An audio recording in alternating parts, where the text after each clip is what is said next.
for joining. I would also like to thank the panelists who accepted to come today to share their perspective on media funding and how moving online and digital platforms has impacted the business models. So I thought that we could start with Johannes Münster, who is a professor at the University of Cologne. He would like to start with a bit of a motivation on the role of media in a democracy and its importance for voter information. He also has some descriptive statistics on media funding with a German perspective. And then I thought that Richard Fletcher could, so from the Reuters Institute, could tell us a bit about the huge work that this institute is doing in terms of collecting data on the news media environment, specifically from a consumer perspective, who is interested in news media, who consumes news media, who is willing to pay for news. And then maybe moving to a more of a regulatory perspective and the challenges of adapting the regulation of the media industry and of digital platforms as of today. And for this, we have Stefanie Egidy, who is a law professor here at the University of Mannheim. And we have Thomas Höppner, who is here today with us and who is a professor in law and senior competition lawyer and partner at Hausfeld.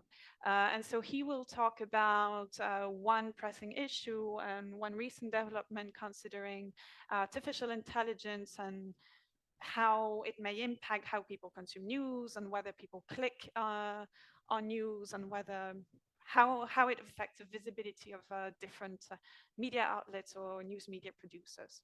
So I suggest that maybe Johannes, you start.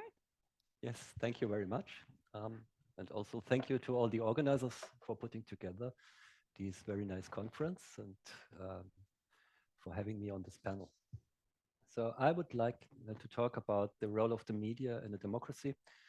I believe that the media have the role to inform voters about what people in power do, and thereby to monitor power, both power of politicians and economic power of firms, of managers within firms, and so on.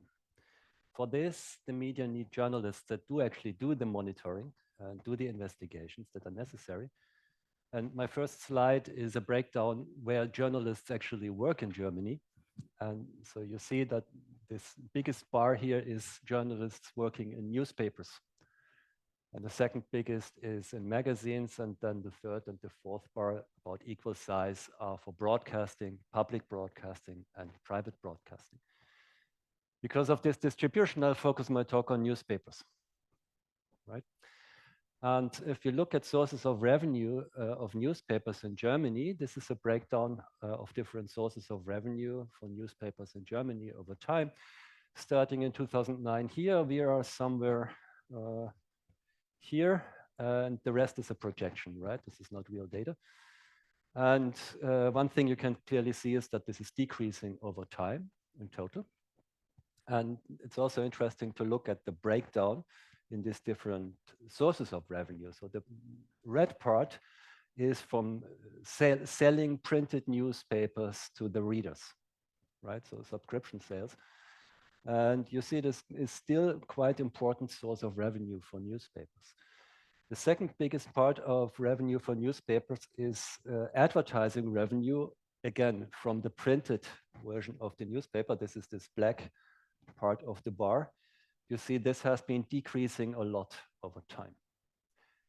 What is also clearly visible in this picture is that revenue from online is increasing. So digital revenue is increasing, both when it comes to selling the online versions of the newspaper to the readers, which is this light gray bar here, and from digital advertising, versus the light blue bar at the bottom. This is an increasing market, definitely. But what's also visible from this chart is that the increases of revenue from the online business have not been big enough to compensate for the losses in the print business.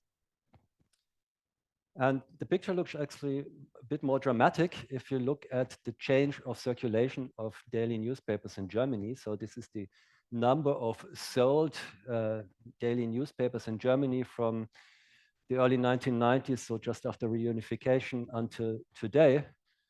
And I don't think I have to comment a lot on what's happening here, right? You can see that. It naturally raises the question, what's going to happen there? How is this going to evolve over time? And I couldn't resist the temptation to just fit a curve in there, which gives the prediction, if this goes on like this, subscriptions to newspapers will be dead in 10 to 15 years. 15 years, right? So what? Why do newspapers matter? Well, because a lot of journalists work in newspapers, and these journalists do a lot of the investigative reporting that is necessary in order that the media can fulfill their role in the democracy of informing voters and monitoring those in power. To back up this claim, it's instructive to look at the US as a comparison, where we've actually seen quite a lot of closures in newspapers in the last 20 years or so.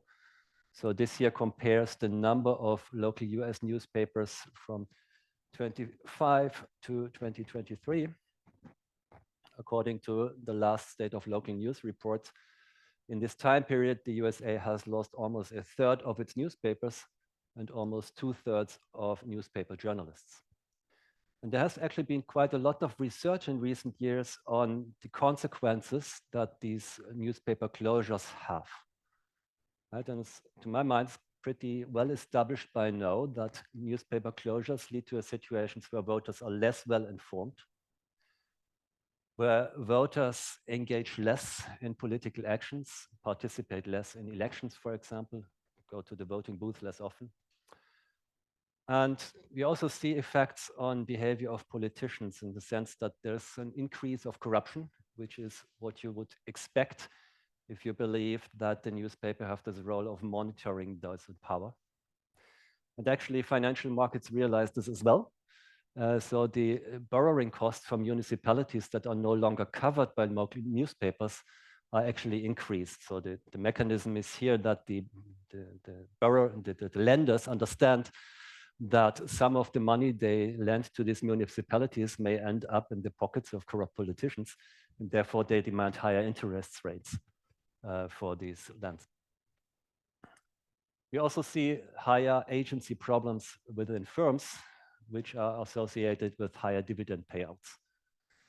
Finally, we see more cases of more corporate misconduct in regions that are no longer covered by local newspapers, and actually a rise of toxic emissions by firms in regions where there's no longer a newspaper monitoring them. So for example, this paper compares emissions by plants of firms in regions where a newspaper has been closed with emissions by factories owned by the same company in regions where no newspaper has closed in a different type of approach, and finds that closing newspapers leads to an increase between 10 and 15% of toxic emissions.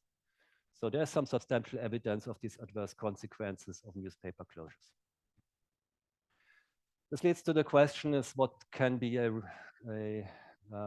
reaction of media policy? So do we need to do something against this, or what can be done? And so on my last slide here, I want to talk a little bit about recent debates in Germany on direct subsidies for news media. Traditionally in Germany, we did not have direct subsidies for news media. We did have indirect subsidies such as tax breaks, but not direct subsidies. And of course, any direct subsidies for news media come with the danger of increased political influence, of media capture. So they would need to be designed in a way to preserve the independence of the media vis-a-vis the state. And the publishers themselves in Germany have long been opposed to such direct subsidies. This has changed, however, in recent years, where the publishers have lobbied quite a lot for subsidies for the distribution of printed newspapers. So the argument here is, on the one hand, we have fewer subscribers, as I've showed you, right? And this increases the average cost of distributing the newspaper to a subscriber. Why is that? Well, think about, for example, a local newspaper, and you want to deliver the newspaper to a subscriber that lives in a small village. Then the cost of is essentially the cost of driving there and dropping it in the letterbox of the subscriber, right? And this cost doesn't change so much if you deliver just one person in this local village or if you deliver 10 persons in this local village, right? Because the main cost is really driving to this village. But the average cost differs by a factor of 10, of course, right? Because you just divide by a higher number of subscribers. So if the number of subscribers goes down, the average cost of distribution goes up. In addition to that, also some changes in the minimum law in Germany have increased the wages for those people who actually do the delivery. Moreover, the costs for printing newspapers have increased as well, and the cost for paper and energy and so on. So that the publishers have argued that they need some kind of state support in order to be able to deliver printed newspapers to every region within Germany. And in fact, there have been some calls for this type of subsidies for the distribution of printed newspapers. For example, there is a study by WIK Consult, which was commissioned by the Ministry of the Economy in Germany, that argued that this would be a good idea, at least for a limited amount of time, to subsidize the distribution of print newspapers. The idea here is that those subscribers of print newspapers today contain quite a lot of people who are comparatively old, and it won't be easy to convince them to switch from the print edition to an online edition. And so if we really want to inform all these voters, this should be subsidized. And for example, within the Social Democratic parties, quite a lot of people have argued for this as well. So that's one position. On the other hand, one could argue that this discriminates a certain type of media outlet and this certain type of getting media content to the consumers. And maybe it's a better idea to do, if we want to have some direct subsidies at all, to do it in a platform neutral way, not to subsidize the distribution of print alone, but maybe also subsidize companies that think more about how to distribute their content online. So for example, the DEW has another report, and the Mainzer Medien Institute as well, where they more argued for kind of neutral kind of subsidies that do not discriminate in favor of the print edition. So the recent changes in the budget situation in Germany have probably made all this kind of obsolete anyhow. So the current budget plans of the government does not contain any subsidies for distribution of print newspapers. So it's not likely that anything like this is going to come next year or even within this legislative period. But still, given the changes that we've seen in the revenue situation of the news media, and given what we know about the adverse effects of newspaper closures, I think it might be a good idea to think about whether we need some kind of public support for the media and how this should be institutionalized and what the criteria are, how this should be designed. So much for my introduction. Thanks for your attention, and I'm looking forward to the discussion. So Richard, do you want to? Yeah? Sure. Can I have the? Yes.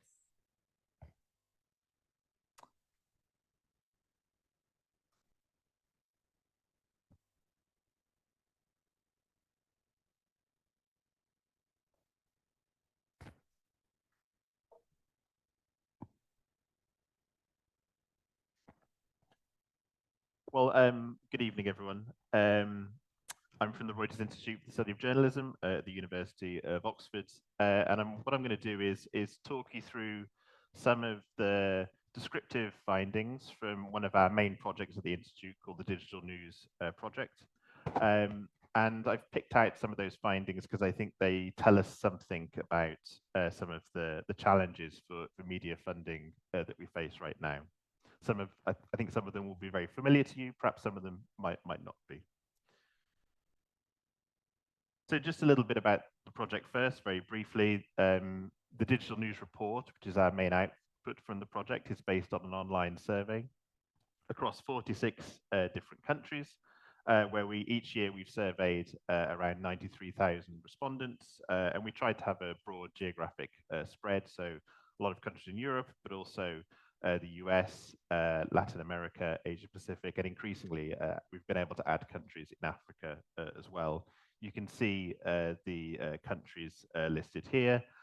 This is a survey, so the usual caveats about that apply. And of course, being an online survey, we have to be particularly careful in some countries with low levels of internet penetration with some of the conclusions that we draw. But in the countries I'll focus on here, we can get a pretty good nationally representative picture of people's media use. So I'm going to start off with something I think you probably already know, so the basic changes to the structure of the media environment that we've seen. This is data from the UK, but it highlights quite nicely how online news consumption, about 3/4 of the UK population say that they access online news each week, and this has remained pretty much consistent from 2013 to 2023, so the last 10 years or so. When we look at television use, we see perhaps a sharper decline than people might think. So the proportion who say they use television news each week has gone down from about 80% to about 50% in the last 10 years. The print decline, I think you're probably all familiar with, has been even steeper. And then social media, which is interesting, is a lot of people think about the inexorable growth of social media. In fact, in the UK, social media news use grew quite sharply up until 2017, but has remained pretty much level at about 40% in the UK since then. One other interesting thing is that the proportion of people who say they don't use any of these on a weekly basis has gone up from around 1% to almost 10% this year, which I'll come on to a little bit later. The picture for Germany is broadly similar, but with some subtle differences. So you can see the online figure broadly flat. We have a similarly sized percentage point decrease in the use of television news. Print, we know, has been declining a lot. We've just heard that. And again, social media perhaps leveling off to some extent. But again, we see the same proportion of people who say that they're not using any of these news sources on a weekly basis. And what I think this points to is the decline in attention to news. One other way of thinking about this is looking at levels of interest in the news. So how interested people say they are in accessing the news. And this is important because we know that interest drives a lot of media behaviors.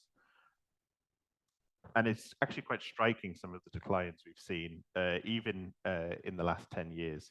So it's not unusual in some of the countries we look at to see 20 percentage point declines in the proportion of people who say that they're highly interested in the news. You can see that, for example, in France, Spain, US, and the UK, and Argentina here. In some countries, the picture isn't quite so stark. In Germany, there has been a large decline, mostly in the last few years. In other countries like Finland, we don't really see a decline at all, but in most we do. And as I said, we know that interest drives a lot of behaviors, audience behaviors around news. So it's not surprising that this change will lead to changes in media use. One other way of thinking about this is news avoidance. So this isn't low news use per se, it's rather people who are making a conscious decision to step back from the news, perhaps because they're worried about the effect on their mood, or just they want to limit their news consumption in some ways. And we know that this is something that people started to do, and in fact were encouraged to do during the coronavirus pandemic. We'd actually started tracking this prior to that, so we can see that the proportion who say that they regularly make a conscious decision to avoid the news has grown from 29% in 2017 up to over a third now in 2023. As with any of these data points, we see a lot of national variation, so we see higher levels in the US and the UK, lower levels in other parts of the world, but nonetheless, in every country, there is this significant minority who are saying that they actively avoid coming into contact with the news. On top of this, we know that attention to news online is very different from the kind of attention that it got in the pre-online era. And some of our research points to this. So I mean, this is one of the data points we collect. It's the use of different news brands in the UK, online and offline. And if you don't pay too much attention to this chart, you might think that things are broadly similar on the two platforms. BBC, the most popular source. Yes, newspapers tend to have a higher reach online versus offline. The opposite is true for TV, but broadly things look roughly the same. However, if we look at this in a different way, real important differences start to emerge. So this is based on a web tracking study we did during the 2019 general election. We tracked a representative sample of people's media use across the whole campaign, in particular tracking their digital media use passively. And what we found that during an election campaign, remember, around 72% of the people we tracked accessed at least one news site during that campaign. So again, we see quite encouraging reach figures, but if we look at it in terms of attention and time spent, we start to see a different picture. So during that period, on average, people spent just 16 minutes a week with online news. So this, I think, it paints a very, very different picture. And of all the time that people spent online, just 3% of that time was with one of about 800 or so news websites that we tracked during that period. The rest of the time, people are on social media, they're doing other things on the web. If we contrast this with television, the proportion, of course, people didn't spend their whole amount of time they watching television with news, but the proportion was much higher than 3%. Another way of looking at this is we did a study where we compared the amount of attention that was given to UK newspapers in the turn of the century, so 2000. At this point, pretty much no newspaper had a website, and the ones that did, no one really accessed them on a regular basis. And we compared that with the amount of time spent with those same brands in 2016. And what we saw that even though online reach of these newspaper brands grew enormously during that time, and the print product, of course, in most cases was still available, we still saw a 40% reduction in the amount of attention that these brands receive. So even if you combine together print and digital, it's still less than the print-only figure from around 20 years ago. In another study, we looked at we did a case study of the Independent newspaper in the UK, which some of you will have heard of. You may know that the Independent went online only in 2016, so it made the decision to stop making a print edition, just focused online. So we were curious about how that affected the attention in total that the brand received. You can see from this chart that the attention in print was much larger. In the solid bars, in the diagonal line bars, you can see the online attention. And what we were really interested in there was what happened when they stopped printing. Of course, the print attention disappeared, and pretty much the online attention didn't change very much. So people didn't go from the print copy to the online copy. They went somewhere else, or perhaps did nothing. We're not sure. During this time, I should add that the online reach of the Independent has increased, but that could just be a natural increase over time. It doesn't necessarily have to be linked to the closure of the print product. But I think it gives us a clue to what might happen to news brands if they decide to stop with the print product. In another study, again, this says something about how attention works online and how it's different. Again, we tracked a panel of internet users in the UK.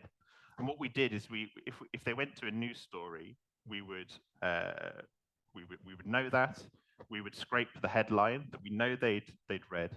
And then the next day, we would automatically issue them a survey with that headline and say, can you remember where this news came from? And we would give them a list of brands.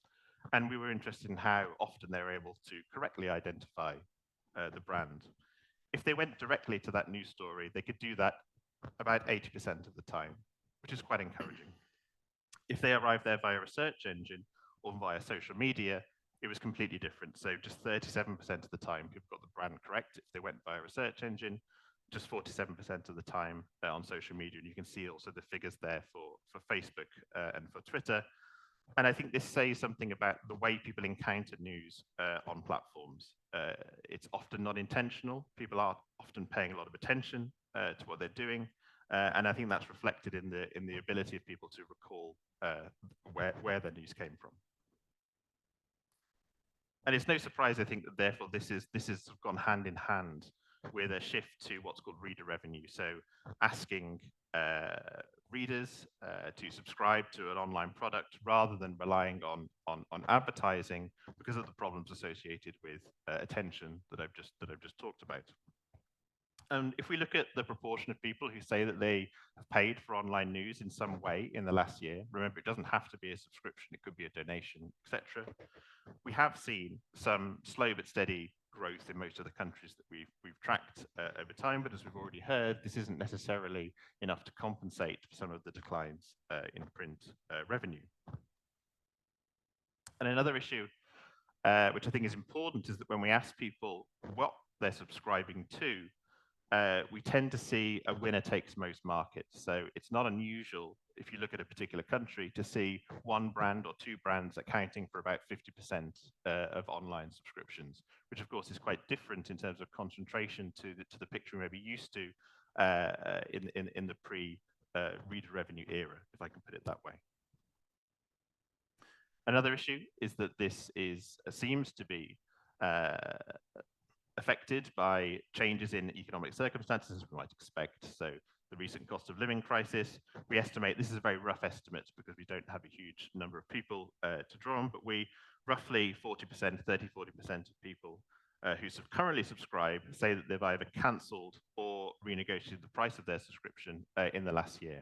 And this is something that publishers are particularly worried about because it refers to churn.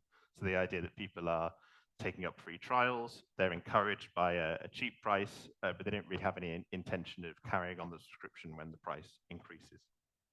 And some of the qualitative research around this kind of backs that up. We see people talking about their behavior after the price is hiked up, and how people think about this balance. And I think it's important to keep in mind that of course, this is all taking place in an environment of media subscriptions, which are really sort of conditioned, if you like, by people's attitudes towards much more popular media services like Netflix and Spotify. For example, you just look at the number of global subscribers these services have compared to a global brand like the New York Times and also the FT, which is is successful in many ways, but still aspires to some degree to be a global brand. You can see the difference. And I think why this matters in particular is that it kind of sets a reference price for online media content, of which online news, is a part. Those are some of the challenges, I think, from our data. If you're interested in more about the project, the website is there, and I'm happy to sort of discuss any aspect of the data afterwards if people are interested. Thank you.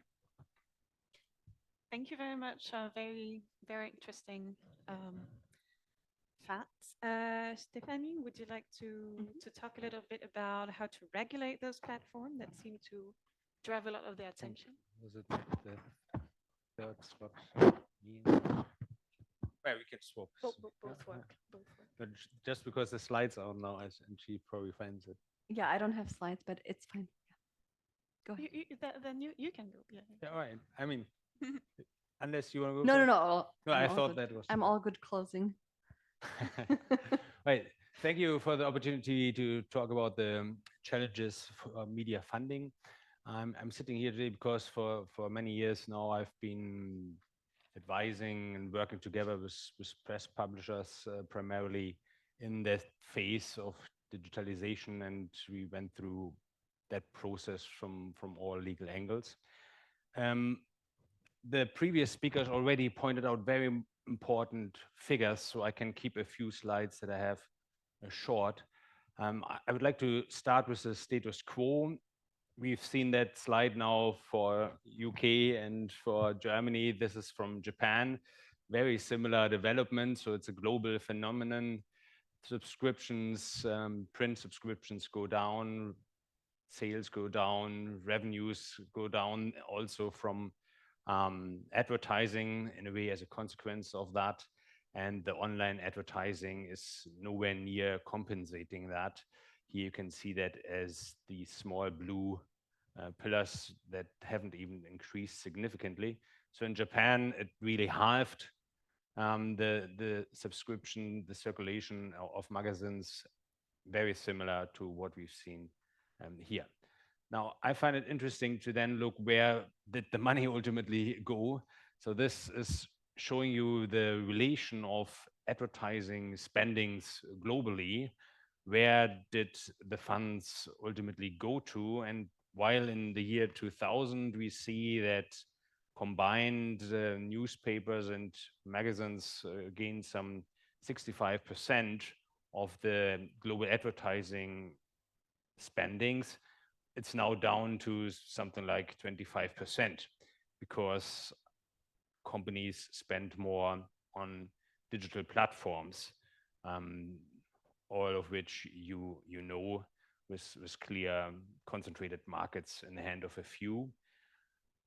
The reason for that is where the attention obviously goes, and this shows you the most popular websites and in terms of usage. And if you look at that, Google combined with YouTube has more visits than the next 50 websites combined.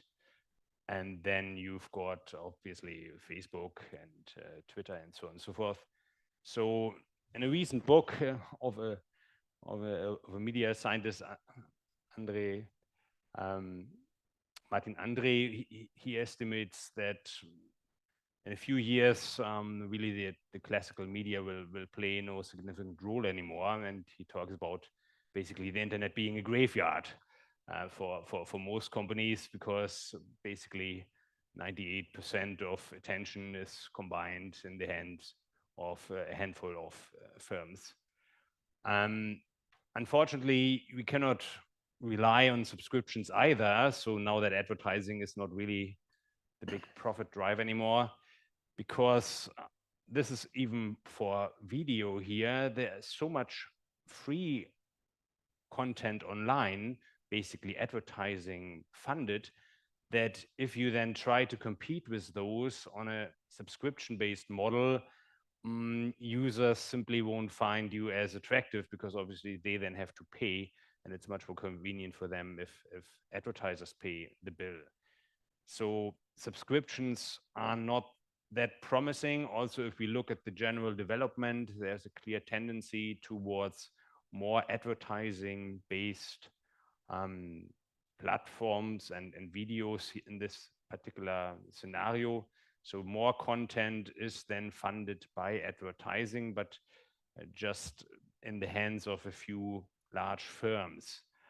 And we've seen similar slide earlier on. There's a clear tendency that users want to save, and therefore they spend rather less than more for subscriptions. So here in the US, there's a study showing that they clearly want to cut down on their costs for subscriptions, which makes it not easier for then newspapers to charge. It has also been mentioned that one of the issues is the strong fluctuation. So they subscribe today and they cancel tomorrow, especially the younger generation. And each time you want to win them again, you basically need to advertise. So you're in the field of the strong gatekeepers again, where they control the game. And to get them back to subscribe is a very hard battle. And that is a reason why they struggle so much to get more subscriptions. Unfortunately, this whole gap between the content providers on the one hand and the digital platforms on the other is likely to only broaden with the arrival of generative AI.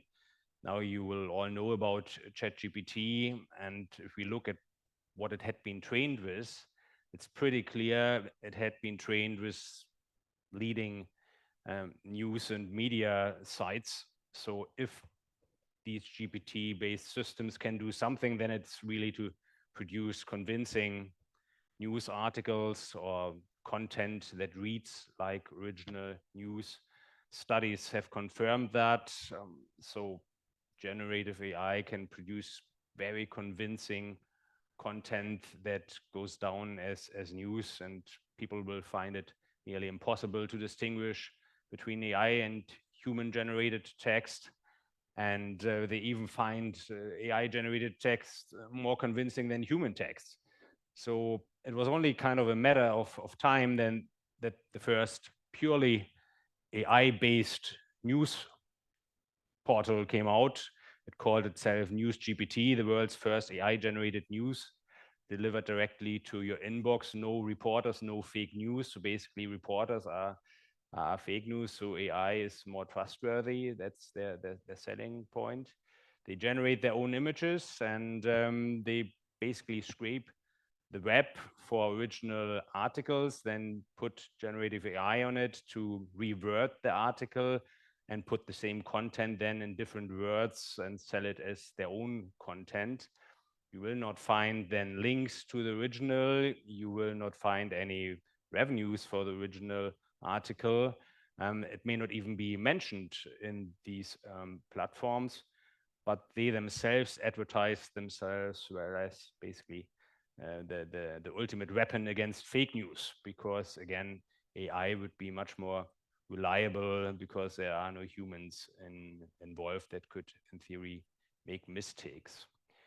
But I think the biggest threat really comes from the larger platforms, in particular, the embedding of generative AI content in search and social media platforms, because they can really summarize content of all sorts, and including news, and basically inform the audience through these systems. Already today, this is from the US, Google search competes with news articles. Here you find a summary. If you ask on a search engine, right, what is Rod Blagojevich, I can't even pronounce it, saying about Donald Trump's trials. So they then search the search engine for news articles and finds the decisive part, twists the words a bit, and provides an answer, and even provides the original quote. And then below you can ask further questions about it and fine-tune what you want to know, and you get all the information directly on the search results page without any need to click through to the news article. And as we've heard earlier on, most likely readers won't even remember or notice where this news actually came from, in this case from Politico, which is even ranked only below that box. Meta, as a result of that, has already decided to deprioritize news, and it has become public that they basically shut down some Facebook news feature. And it was also interesting to read why. They basically said, we have so many users that contribute content to our platform that we rather focus on making sure that kind of content is not too fake and kind of not too wrong. And then we've got enough information on our own platform. We don't need external news. Instead, they then provide their users with generative AI tools to create their images, to search the web, and draw their summaries from third-party content. So they enable users to increase the amount of content. Similarly, OpenAI, they also crawl news sites in real time. Since September this year, they've got their own crawler for that, and you can ask them to summarize news articles, and then you can get the content on OpenAI's ChatGPT, unless the news site has blocked their crawler, which some do, but not the majority yet. What does that mean if we look at the impact? I'm a big fan of Reuters Institute digital news reports for many years because it's so precise. And if we look at where digital publishers currently get their traffic from, it's quite clear that no matter how you want to finance it, whether through advertising or subscriptions, you ultimately need the users on your site. You need their attention, and generative AI is unfortunately a big threat to this end, because it can lead to a scenario where all information is consumed on third-party platforms. So we are faced with a world of a zero-click scenario, which means that you consume information on a platform and there is no need for you to click through to the original source. So that totally dries off, can't obviously monetize through advertising, because if you have no traffic, then no advertiser wants to go to your site and fund it. And it's already anticipated that this will lead to a scenario where basically only others benefit of your content. Google even initiated a study on that, on the use of generative AI in the news industry. And on the last page, hidden in the small print, there is one clear sentence: generative AI has created the threat of disintermediation for the news media. Why should people go to a news organization for information if they can just prompt a chatbot and get the same information there? This is a very real scenario and a very real threat that goes through the entire media industry as we speak. It's really not funny. So you could call it the news apocalypse now, because unlike what we've maybe heard earlier on, today the reality really is that we are not, the news is not just competing with the next news on the other side of the street, but they are competing with a much broader group of platforms that use their content and third-party content and try to answer questions themselves. What are some consequences? And that's my last slide. I think it's clear that the situation was already very difficult for traditional media before generative AI arrived, but now this issue has amplified. We need fundamental reforms, drastical reforms in various areas to address this. We have to redefine the role of public broadcasters. It's simply not acceptable that they fill up YouTube with their content that is paid by public funds, only to make then YouTube stronger and the press weaker. We need to rethink copyright, data and text and data mining is simply not working. Competition law is not working. We need specific media laws on all fronts. And if we look at what has worked in the past, I think some ideas can be gained from the system of what we call in Germany the Pressegrosso, which has worked very well in the print. It's basically a system where those that distribute content need to do that on a non-discriminatory basis, and they need to distribute any provider. And I think this system needs to find its way online so that there can't be any divide and conquer on the side of platforms, but rather proper bargaining on the basis of relevance of the content. Thank you. Thanks a lot. So maybe on the competition regulation side. Yes, thank you very much. Which apparently is not yes, properly yeah, working. I don't have slides. So let me just add not too much to discussing the problem we're talking about, because everyone else has addressed a lot of the issues that kind of were the basis on which I will talk on a little bit of democracy that we've already heard about, but also on the question of what to do. And so we've had some suggestions here, and I don't have a solution either. I'm just going to add more suggestions and fine-tune some of them.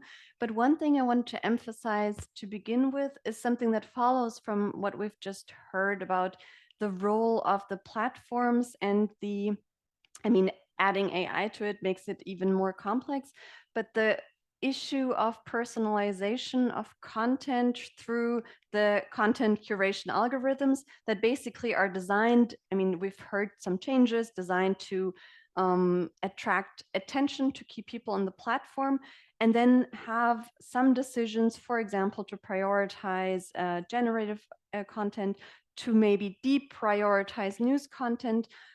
But the question is, and we've kind of been observing that, and there are a lot of studies showing that this is a huge problem, not just by keeping people on the platform and not clicking onto the news sites, but also the question of which I mean, even if there's some traffic, which news content do we actually prioritize? What do people actually get to see? Even if it's just a snippet, even if we have copyright problems because someone else posts the snippet, but what do people get to see? And then we've also, you've mentioned that people don't realize where the news comes from. I mean, they might realize when they click on it, but so we basically we put pressure on the content providers to kind of fragmentize their news, to maybe have more entertainment news and less investigative journalism.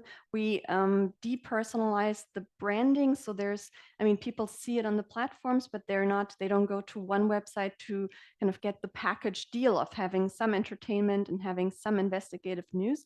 And the problem, and we've seen that with the local news that are crowded out, but we are also seeing that with investigative journalism, which is very, very costly.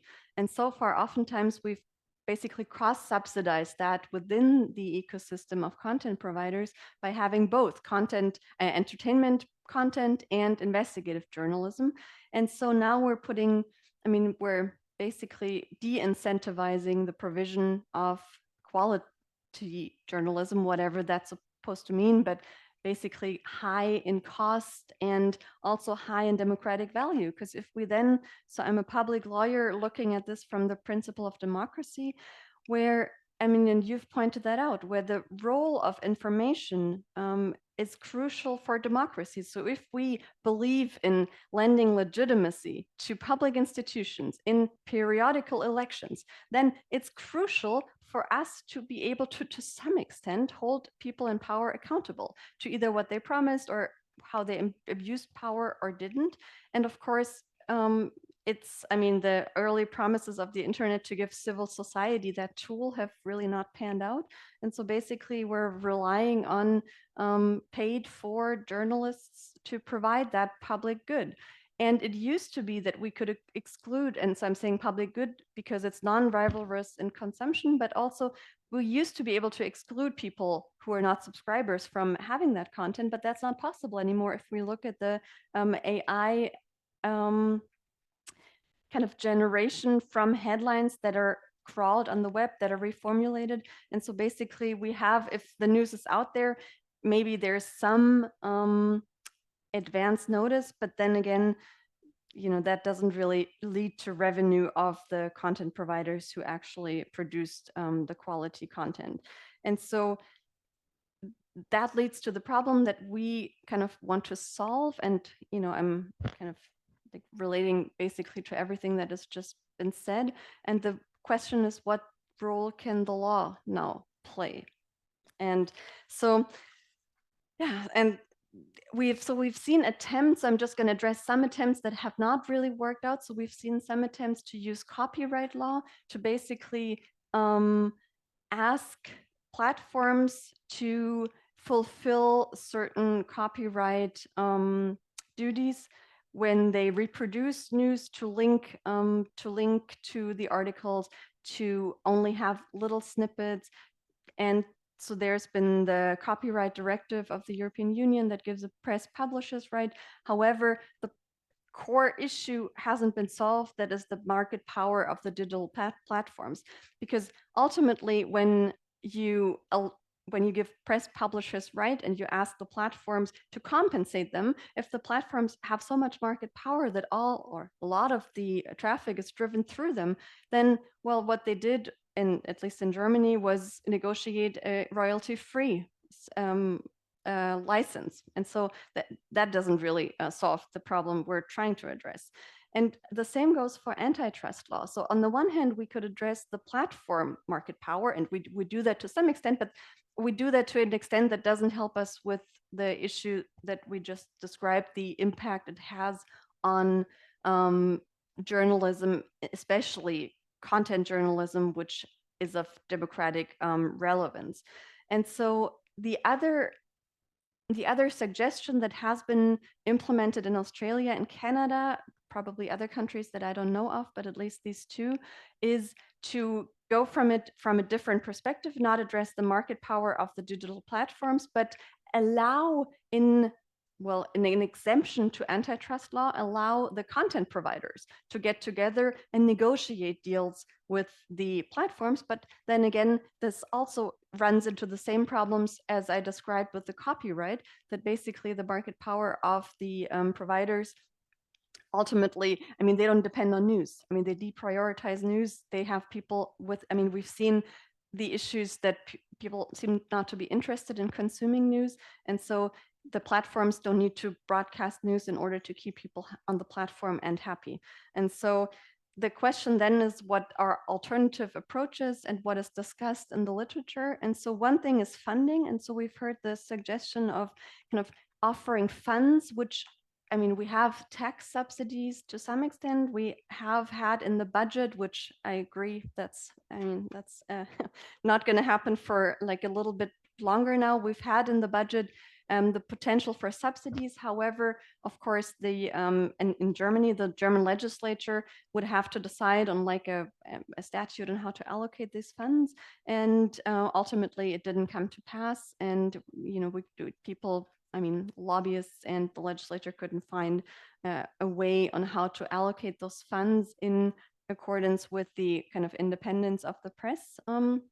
And of course, independence of the press means from the state, not from all the pressures we've just described, because of course, independence from advertising and independence from the platforms has never really been, is not something that we can actually achieve, I guess.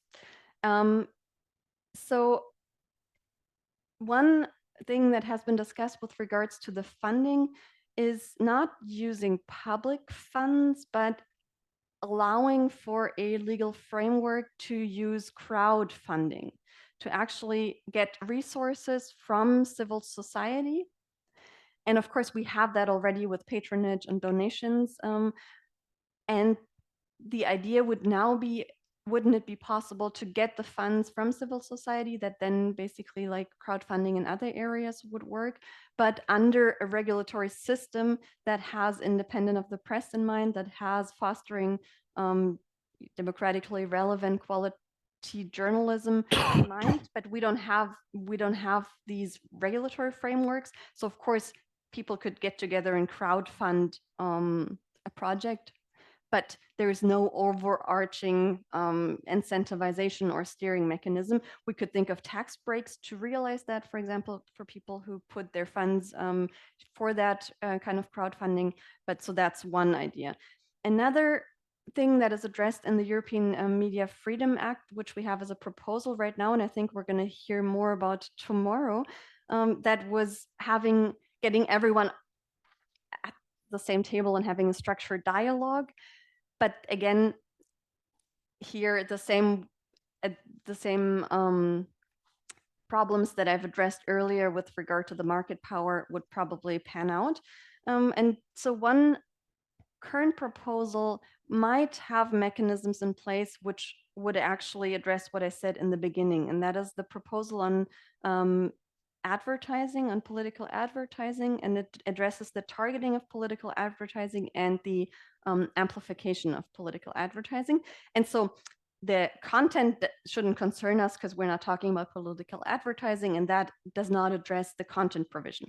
However, the mechanisms in that proposal that is, I think, came out 2 weeks ago and kind of goes one step further from a proposal that the Commission published in 2021, has duties of the platforms, for example, to prioritize certain content and to give transparency on the algorithms, to allow people and to some extent to choose. So that would be a proposal that's not in that regulation, but allow people to choose whether they want to have news content in their feeds or not, and kind of give transparency and which selection criteria they use to display that content.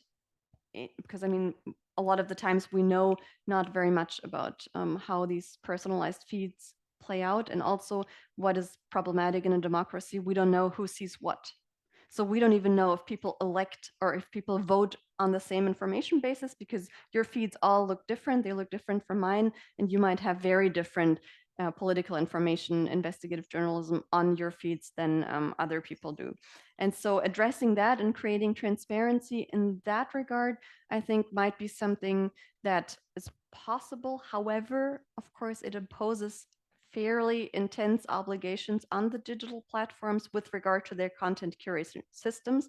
And so that is probably going to be met with a lot of pushback. However, it might be at least a suggestion to discuss. And I think that's all I want to say right now. Yeah, thank you. Well, thank you very much. So if I summarize a little bit what has been said so far. So on the one hand, we talked briefly about public funding and whether that is a good idea given potential pressure from politicians or independence from public officials. We have the issue about whether that would favor a specific type of media platform, like, for example, printed media.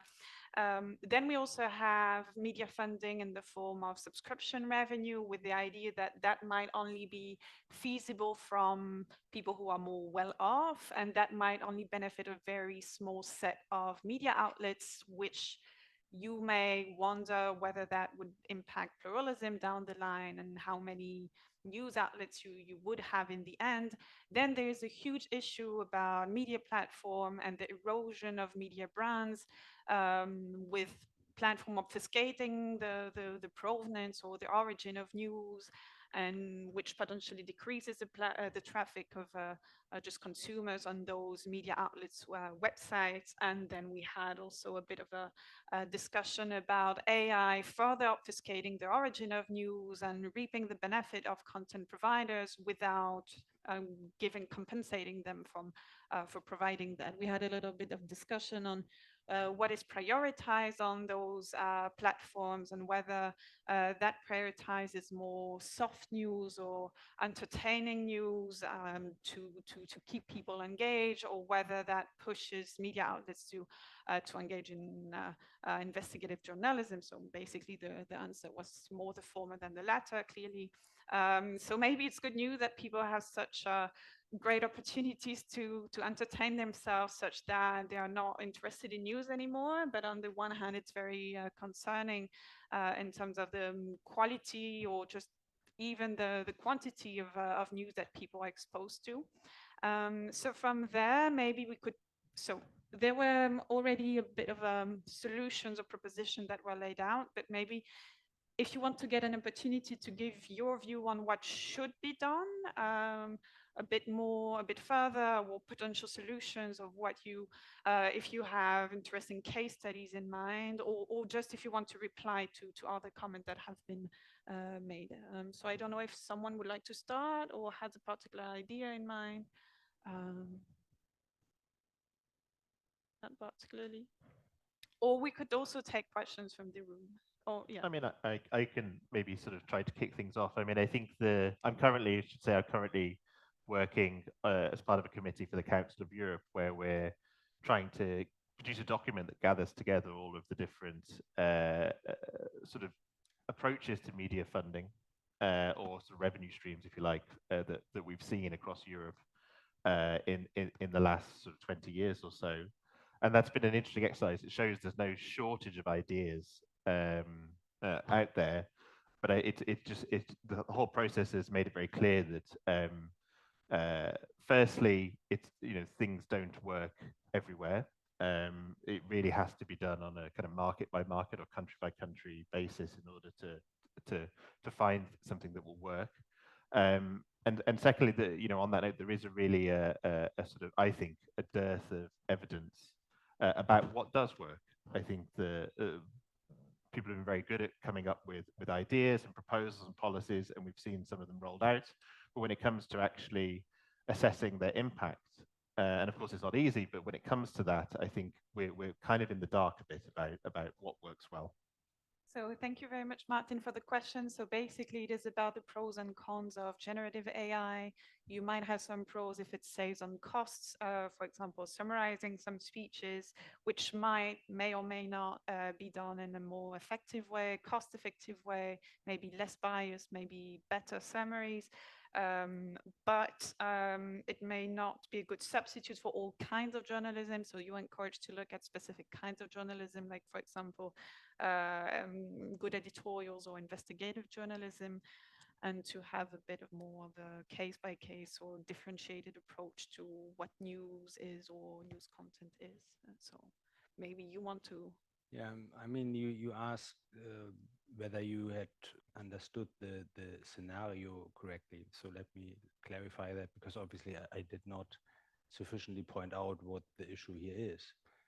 No one denies that generative AI is a tool that facilitates certain tasks, and therefore all news media at the moment are figuring out how it can help them, are using it, are researching on it, are developing on it, and make the best effort to use it to bring down costs. That's not the threat. The threat is that third parties scrape their content, put generative AI on top, rephrase the content, and sell it as their own product. Make money with that without paying a single penny to the source. So they make money on third parties, the content providers, and unfortunately, you can create the best content whatsoever with GI, generative AI, without it. If ultimately someone else makes the money with it, it's all in vain.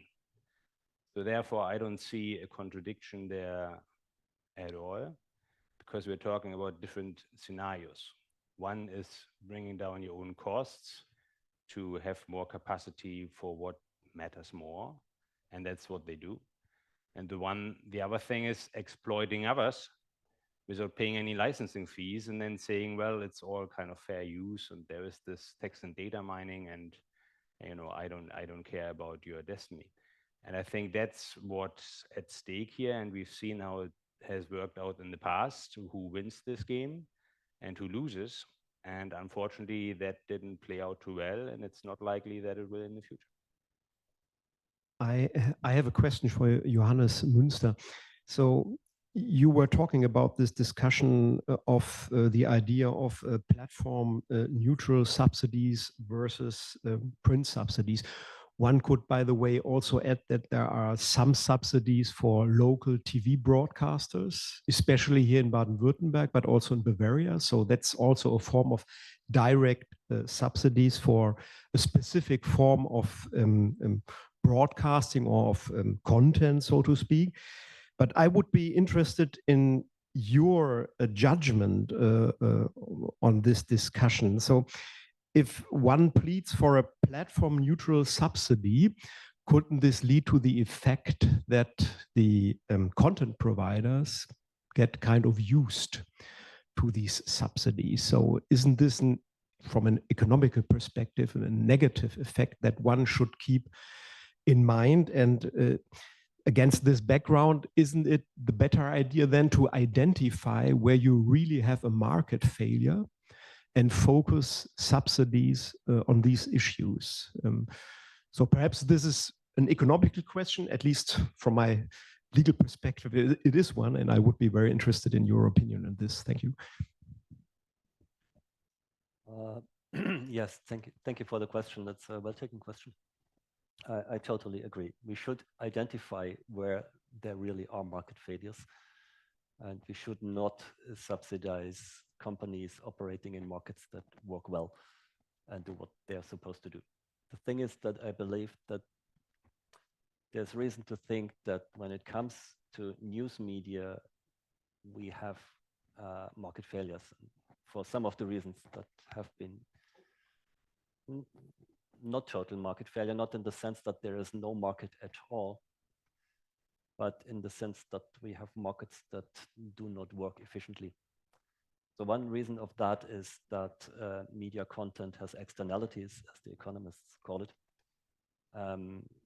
This links back to the idea that the media should control power and inform voters. And so the effects of media content are not just for the readers or the viewers of television or the listeners of radio, but in the end affects everyone. living in this country through its effect on election outcomes. And so in economic theory, we would think that markets where externalities are widespread typically lead to inefficient outcomes if there is no type of intervention into these markets. So I think that's the basic argument, but then it comes back to your question. Can we identify markets where this is really the case? And can we make sure that any state subsidies are targeted enough towards these markets where we really see positive externalities, as opposed to more generally distributed and basically enriching, say, Springer, as Martin has alluded to, right? So yeah, I wish there was more good empirical research on these issues. My reading of the economic literature is that we have good evidence that there are externalities from media markets. We do not have good evidence how big they are to quantify them precisely. We don't have enough evidence to really, in a detailed manner, answer your question. So I think more work should be done along these lines. Concerning the platform neutrality, here the argument is whether a certain way of distributing the same content should be subsidized, or whether all ways of distributing the same content should be subsidized. So in some sense, this is orthogonal to the question, what type of content should be subsidized in the first place, which is your point. And there you're definitely right. Only there where it makes sense to subsidize them, it should be subsidized. But when we do this at least is the argument of some of the studies that I've cited, it maybe doesn't make sense to subsidize print at the expense of other ways of distributing content, because print is going to be dead in the long run anyhow. And so maybe this just slows down the adjustment process that's necessary anyhow, and is also maybe somewhat unfair across different ways of playing out content. In fact, if you ask the publishers, then the opinions about subsidies for print distribution differ quite a lot in predictable ways. Those that still make a lot of money from print are more in favor of this than those companies that have their main business model online, which don't think that any subsidies for distribution make a lot of sense. So I actually have a question for you, Richard. So I was very surprised is maybe not the right word, but very interested in the finding that you have on the decline in interest for news. And I was wondering whether you have some explanations for why in some countries it's declining more than in others, or whether it's declining more from certain demographics. Is it due to the media environment? Is it due to the political context, to the news context? So if you have any insight on this, I would be very interested. Yeah, I mean, the short answer is that we're not entirely sure at the moment what's driving this. In part because it's coincided with a period in the last four years or so where there have been kind of big, very difficult news stories for people to deal with. You know, first coronavirus, Ukraine conflict, and so on and so on. So of course, what I'm saying is that it's maybe a sort of temporary effect based on the news cycle. I personally think it's more than that, and I think it's something that we will see continue in a lot of countries, and I think just looking at the research done by others in how political interest is formed, which of course isn't the same as news interest, but there's a lot of overlap. You know, we see the importance of socialization in the home, in schools, that creates this interest at a young age that stays with people for the future. And my personal view, and the reason I raise this as something that I think that's relevant in a panel like this on this topic, is that I think all of the kind of positive externalities we see from news are largely contingent on there being an audience. Not just, you know, when it comes to informing voters, that's obvious, but also if we're thinking about the watchdog role, if elites know that no one is actually looking at watchdog journalism, it's not going to create as much of an incentive for them to behave. So the audience is hugely important, and I think part of the sort of the solutions that we consider to the current challenges need to take into account, or at least try to find out sort of initiatives that will boost interest or at least maintain interest in news, because the audience is crucial. Yes, please.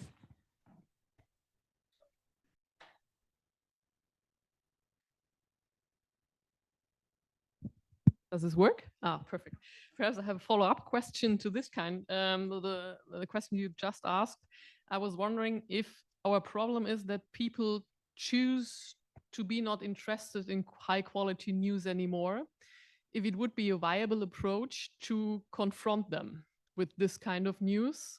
For example, I don't think that is constitutionally sound, but just as a mind game, for example, if we oblige platform providers to prioritize high quality content or show them at the first place in the Google search or at their news feed. So what would you think it's a viable way, constitutionally bias aside, to oblige platform providers to prioritize high quality content, however high quality content it could be qualified or interpreted or defined? Maybe, Yeah. oh, please. So I mean, and then maybe others can add something. So one thing so similar proposals have been discussed with regard to the fight against misinformation. So the question, can we kind of ask digital platforms to provide information on misinformation? But then again, it seems like empirical research, at least to some extent, suggests that pre-bunking, so not debunking, but prior to the exposure with misinformation, to explain that misinformation might be coming, maybe address the topics and the ways, actually might be an effective way. But of course, the only way that we can do pre-bunking is by asking the platforms to prioritize these kinds of messages. And but I mean, I looked at the literature on constitutional on this, so I might be maybe in the minority, but at least I think you can make a good case that that would be constitutional, at least under the German law. And I think it is one of the methods. So the platforms are already doing that when they choose to. So the question then is, can the state demand that? And so we have with regard to the press, we sometimes obligate them to publish kind of clarifications on misinformation that they previously did. And so we didn't have much problem with that. So I would think it's a similar and parallel case. And that could actually work with regard to news as well. And so one of the suggestions that's been made in the literature is, and that's like a medium step, is to require the platforms to offer an open API so that the content providers could feed their information kind of, if you choose to, as the consumer, if you choose to have that in your feed, and ask the digital platforms to kind of open up this connection. And so I think this would be one idea where you would have consent, and you could, I mean, we do that with consent. I mean, you could have consent by defaulting to the default is consent, so you could opt out. And in my view, this would be an option that would be viable, of course, probably to the protest of the platforms. But yeah, so maybe. I mean, I think as many people will know, I mean, this is something that still exists for television. There were rules in some countries about not just how much news you had to show, but when you had to show it. So, and there's some evidence that in countries where news had to be broadcast during prime time, you know, there are benefits to this that are not seen elsewhere.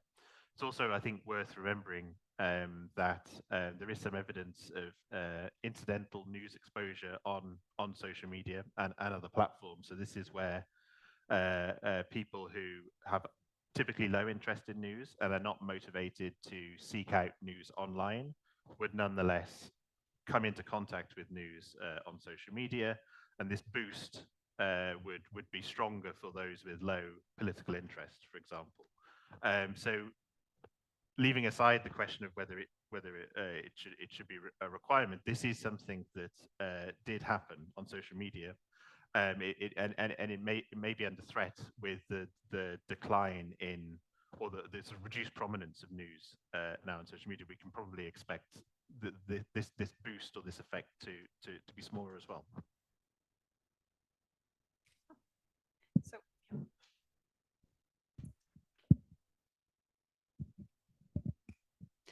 So I think it's interesting to think about possible obligations, say, on social media. And my understanding is that some of the traditional media players have argued for social media actually being void of any news, so taking it completely out. Now, Richard, you made the point that actually there may be a good thing actually of even obliging them to a certain extent to include it. So in some sense, I don't have a clear perspective of what is the right way. So some people have been saying one thing to protect, perhaps the goals are different, but there it's to protect perhaps the revenues of traditional media, whereas, I mean, that wasn't your point. Your point more was kind of increasing the exposure of people. And, but in a way is kind of hitting them with things they actually don't want. So you're kind of imposing on the social media an obligation to reduce the quality from the viewpoint of those users who actually don't want to see the news. So I mean, I find it interesting, but at some point these things are very incompatible, and I'm not sure whether there's any updated view in the panel of which is the right direction to go. Thank you. So my original question was actually on methodologies, but I think we've arrived there with you, Richard, indicating that you've drawn a division between media, news media websites and social media. Where do you quantify a Financial Times profile on Facebook, right? So would then Financial Times feed its content through Facebook, and how would you account for that? I think that's what we're discussing here, in the sense of whether traditional media, and I understand we're following the money, right? The traditional business model that clearly is in peril. Would that be, where do you draw the line? That's the methodological question, which I understand is simple. I apologize. I've not been following the work that you guys do closely enough. So that's a simple question. But then I also like the generative AI component, and no one has yet mentioned TikTok, so I'm going to do that. The average attention span of a TikTok user is 2.7 seconds. I don't think we can force them to read Financial Times, right? I'm an optimist by nature. If we can't beat them, let's join them. So I like this proposal. Stefanie, I think you together with Eva started saying maybe there is a way to use the model or the content we have to feed it. A strong believer in open source. If we can open an API, feed it with the news we want in a format that an average millennial or Gen Yer, however we call them, in 2.7 seconds can pick up. I don't think it's going to save the current business model we have. I struggle with copyright. I share your concerns. I didn't want to follow up on your answer. It's brilliant. And I still think we don't really have a clear model there, right? How are we going to save the current business model, the funding model with copyright? We need to rethink that. So the simple question is, where do you draw the line? But then if you also have the proposals you mentioned, you're talking about in the Council of Europe on how to change the funding, I'd love to hear that. Thank you. Thanks. Yeah, I mean, I can just maybe there is one last question in the back. Do you want to directly follow up on that, or? Yeah. See, I got the mic now. So I guess the question is how to save or how to fund news, right? And I think part of the problem is maybe traditional news or traditional business model of news is not really about news, but it's really about entertainment with a news component that is completely incidental, right? So what should we be saving at all? It's not obvious. I mean, I can just try to think back now. Just a very brief response to Martin's question. I mean, it was really just, I mean, I always think about it from as an audience researcher, I think about it from the point of view of the audience, and you know, I tend to think of most news exposure as being good. So in that sense, you know, it's more that I just wanted to point out that this is something that there's evidence for, this kind of incidental exposure. Whether it's a good idea to require that on platforms, for example, introduces a whole range of other questions, which I'm sort of not necessarily the best person to sort of comment on. On the methodological point about what counts as news use on something like Facebook, at least in the methodological sense, it's very hard to see into platforms based on passive web tracking data. You can see essentially what people are clicking on, but you can't typically see into someone's social feed. So when we use tracking data, our sort of measure of news use on platforms is when people click through from a platform to a publisher's website. That we can see. And my sort of view on that is that although it's perhaps not perfect, it at least allows you to measure what I would consider meaningful engagement with a news story, which requires reading more than the headline for a set amount of time. Would you like to follow up on the questions? Yeah, first, there was this question, are there actually kind of traditional media, or are we just talking about entertainment? Obviously, also in the past, those that published news had an entertainment element in it, but that's also driven by their marketing ambitions. If you really want to sell advertising, you have to have a broad range of topics that lend themselves for advertising. And the latest news about war incidents around the world don't really cater for a lot of ads. So you had to add on some topics in your publication that relate to travel and to jobs and all these things, so that you actually have some inventory that can be sold to advertisers. So that's why the entertainment element was always part of it. But it's a matter of cross-subsidization. If that all falls away and you only have to finance news as such, then it becomes just even more complicated. And that's also why many of those larger firms have diversified and are online, and it now appears as if they are less into news and more into digital services, but ultimately that's just compensating for the loss of advertising revenues for those topics that are now online. They call it classifieds. So the issue remains that if we want news, we need to enable them to get the funds for that, and advertising just news is very difficult. To come back to this idea of prioritizing news on platforms, it had been pointed out that this is nothing entirely new. We've got must-carry obligations for public broadcasters for the very same idea. Public broadcasters, if you like, are neutral, and we should be exposed to those maybe before other content that is less kind of neutral. And this idea is active in various areas.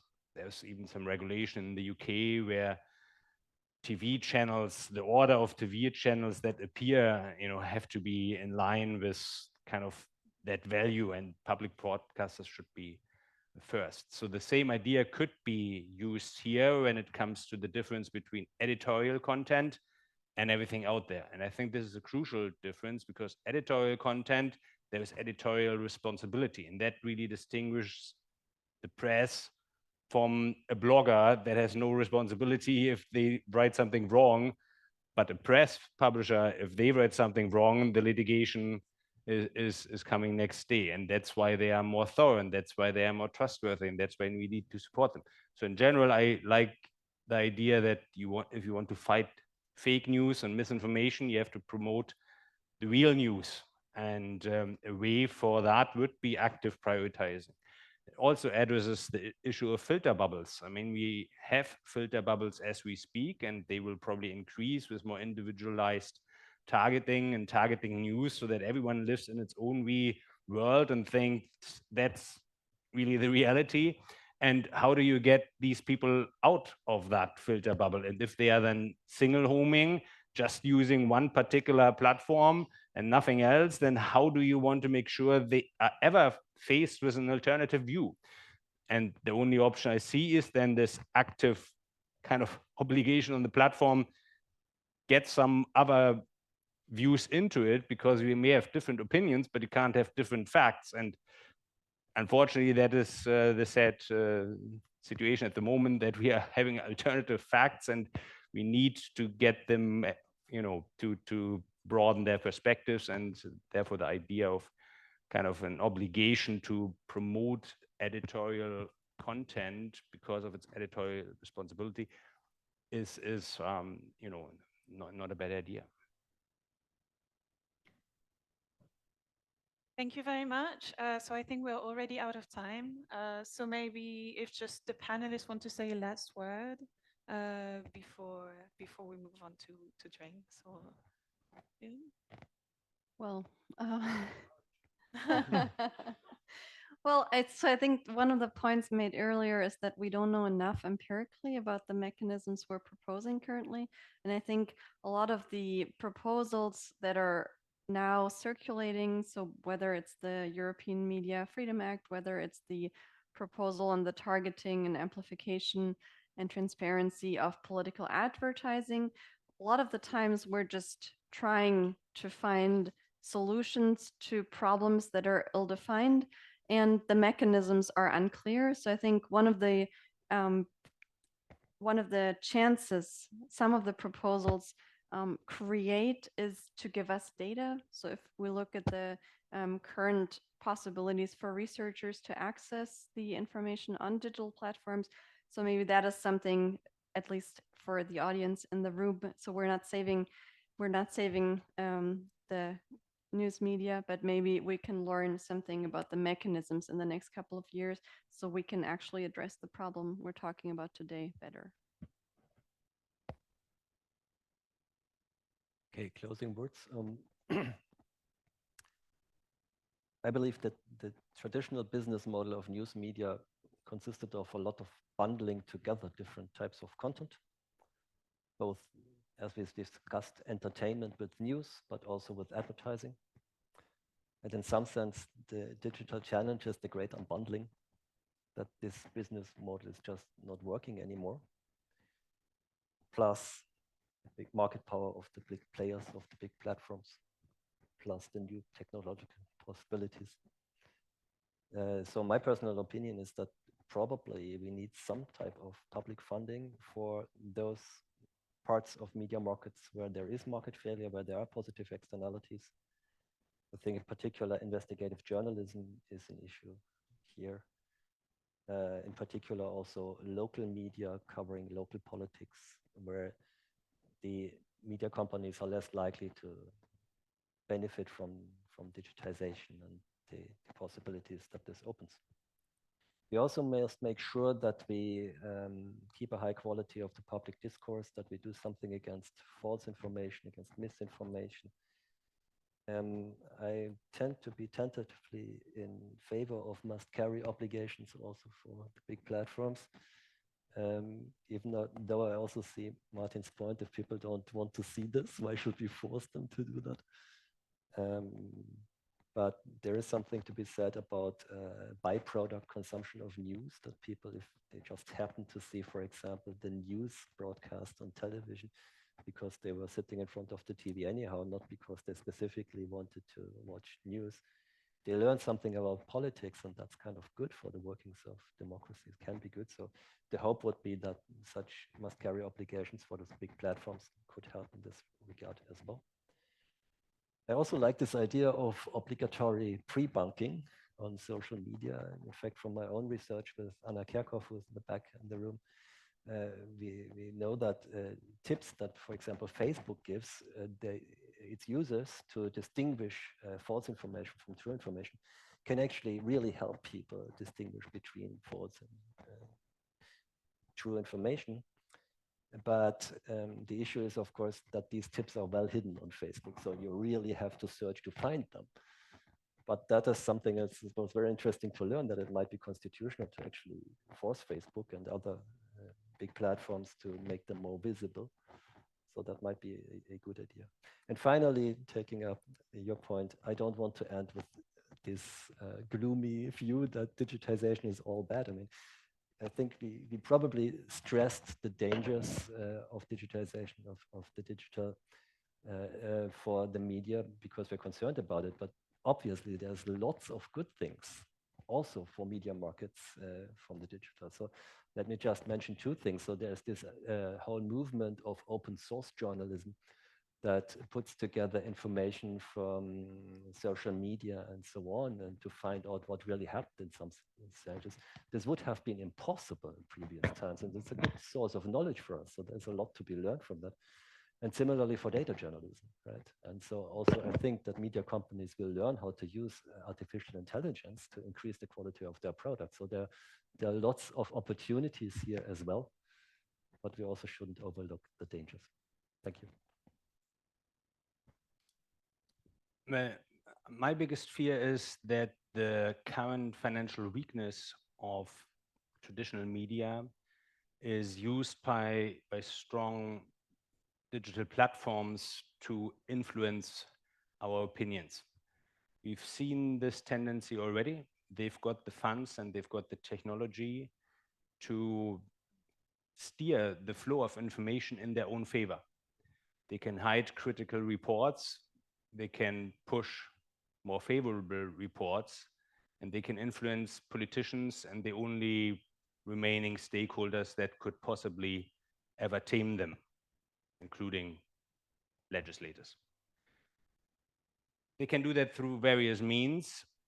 Look at YouTube. Those that upload content are dependent on advertising, and the share they get is determined by YouTube. So in the past, YouTube has already incentivized their influencers that earn through YouTube to express views in YouTube's favor. And you can see the same mechanism being rolled out in the future. Big tech is funding individual media outlets and not funding others, thereby creating dependencies that will ultimately influence the views of those media that get funded by these players. There are enormous risks involved because, again, we are talking about control and power, and they have already so much power that if they now also take over the aspect of media news and what we consume and what we read and what is written and what is criticized and what is not criticized, then ultimately, I don't know who could ever tame them. I mean, the whole development of the latest legislation around the world and how much this has been impacted by big tech lobbying, this will only increase. And if we don't intervene now, then there may be a point of no return. And therefore, this debate is unfortunately not one that we can postpone through new studies and more analysis and then come back in 5 years and draw our conclusions. We need to act now. We probably should have acted already 10 years ago, but there's not much time left. So my encouraging proposal in the end would be, if we all put our heads together and really mean business, we can still stop this, because ultimately we can build the society we want through our laws, and they will have to apply to them. I mean, we've talked a lot about the problems and the challenges with today's media environment, but I completely agree that there are lots of good things about it as well. And in addition to that, as I'm sure many of us have been, sort of think back sort of 7 or 8 years, the question I think then was, how can we get anyone to pay for online news? And now that's not the question anymore. The question is, how can we get more people to pay for online news? How can we broaden that if we're thinking about reader revenue? And I think that is a different situation. There are success stories. There are publishers who are doing quite well with reader revenue. It's not going to work for everyone, but for those that have made it work, then that's great. And in just the same way, there are success stories when we look at crowdfunding, donations, and so on. And I think that speaks to your point, but we shouldn't lose the the sense that we collectively as societies can address these problems and find solutions. Well, thank you very much. Thank you very much for attending. We're way out of time. So thank you very much. It was great. Thanks for the panelists for great insights. I hope you enjoyed the presentation. Thank you.